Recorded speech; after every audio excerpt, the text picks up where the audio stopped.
Ассалаумағалейкум, құрметті менің каналыма келген барша достар, құрметті бауырлар. Жалпы бүгін менің каналымда тыңдайтындарыңыз пайғамбарымыз саллаллаху алейхи уассаламның жалпы келбеті, түрі қалай болған, сол жайлы керемет бір кітапты дыбысталғалы жатырмын. Менімен бірге соңына дейін болып, жалпы YouTube каналымда сілтемемді басқаларға бөлісіп, пікір қалдырып, аямай löпілшені басып кетіңіздер. Алла разы болсын.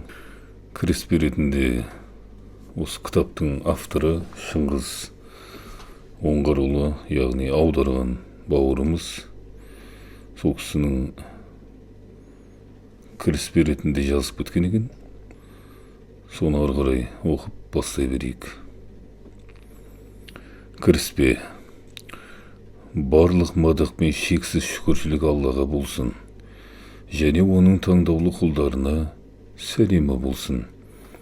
Әлемдердің Раббысы болған Алла тағалаға мақтау мен мадақтар болсын. Әлемдерге рахым етіп жіберілген пайғамбарымыз саллаллаху алейхи уассалам және оның отбасы мен сахабаларына салауаттар мен сәлемдер болсын. Қолыңыздағы кітапта, жалпы осы кітапта барлық жаратылысқа мейірім болып жіберілген Алла елшісінің саллаллаху алейхи уассалам сипаттарын оқырман қауым біліп, ғибрат алсын деген ниетпен жаздық. Бұл кітаптан Алла елшісінің кемел сипаттарын жүйелі түрде оқып, танысуға болады. Саллаллаху алейхи уассалам негізгі сүйенген кітабымыз «Уа Алланың елшісі, жүзіңізден қуаныш көріп тұрмыз» деді адамдар. Пайғамбарымыз саллаллаху алейхи уассалам маған періште келіп: «Уа Мұхаммед, Раббың үмбетіңнен саған біреу бір салауат айтса, мен оған 10 салауат рахмет беремін. Үмбетіңнен саған біреу бір сәлем айтса, мен оған 10 сәлем беремін. Осыған ризасың ба?» деді. Мен әрине деп жауап бердім. Алла Тағала Құран кәрімде расында Алла және оның періштелері пайғамбарға салауат айтады. «Уа иман келтірген мүміндер, сендер де оған салауат айтып, толық мойын сұнушылықпен салауат пен сәлем жолдаңдар». Ахсаб сүресі 56 аят. Келесі аятта: «Уа Мұхаммед, адамдарға, егер Алланы шынымен жақсы көрсеңдер, маған еріңдер. Сонда Алла Тағала да сендерді жақсы көріп, күнәлеріңді кешіреді» деп айтты. Пайғамбарымыз саллаллаху алейхи уассалам бір хадисінде: «Мен көркем мінез құлықты толықтыру үшін жіберілдім» деген. Расында Алла елшісінің әрбір қимыл қозғалысы, сөйлеген сөзі, әрбір әдебі көркем мінездің қандай болу керектігін айқын көрсеткен. Сол себепті ардақты сахабалар пайғамбарымыздың сипаттарын Құранның сүрелерін жаттағандай айна қатесіз қайталайтын болған. Осы кезде әр мұсылман баласына пайғамбарымыздың саллаллаху алейхи уассалам сипатын ықыласпен үйренудің қаншалықты маңызды екенін түсінеміз.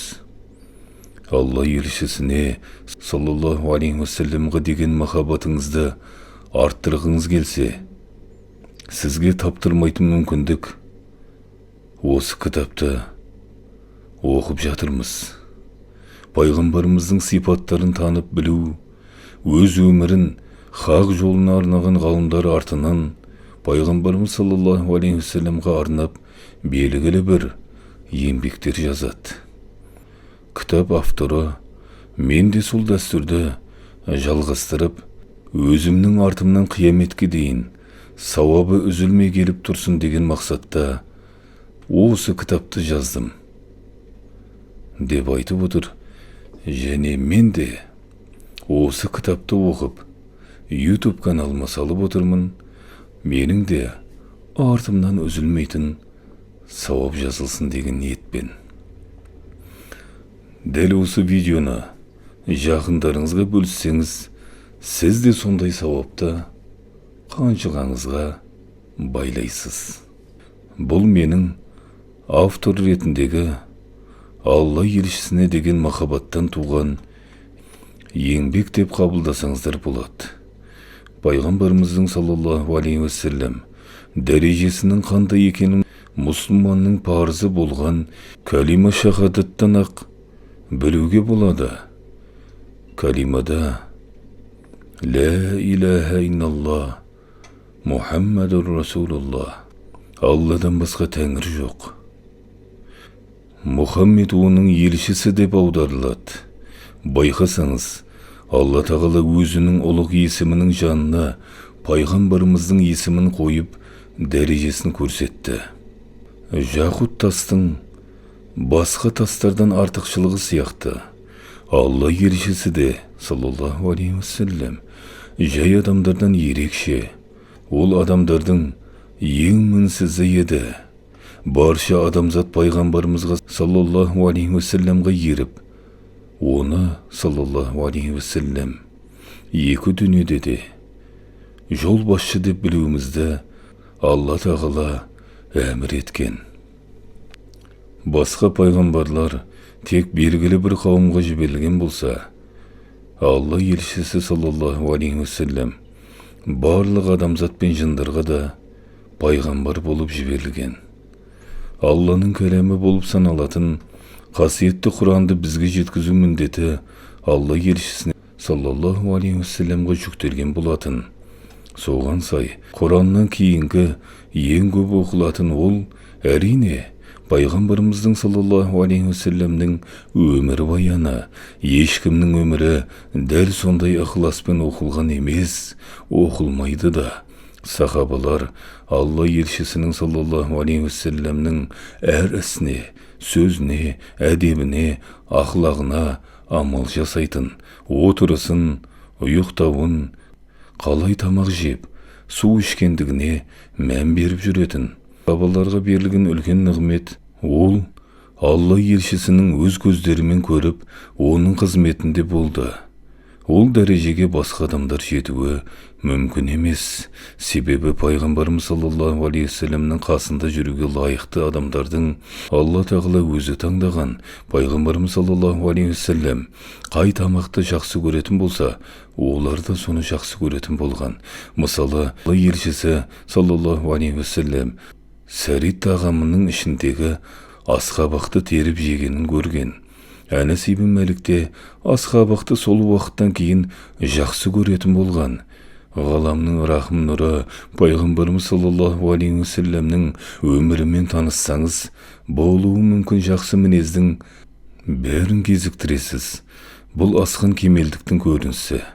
Жалпы кемел сипат дегеніміз ол бір адамның бойынан басқа адам ұнатпай қалатын ешбір кемшіліктің болмауы.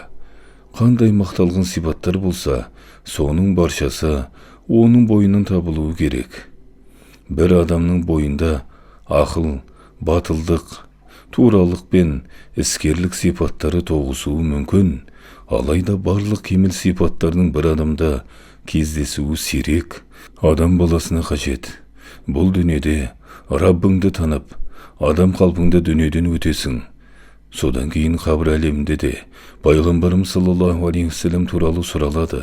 Білген болса айтады, білмеген болса жағдай ауыр болады. Мұсылман адам пайғамбарымызды саллаллаху алейхи уассаламды жақсы көру арқылы иманның да ләззатын татады. Алланы және оның елшісін өзге нәрселердің барлығынан жақсы көрген адам иманның ләззатын тататындығын пайғамбарымыз саллаллаху алейхи уассалам өзі насихат еткен.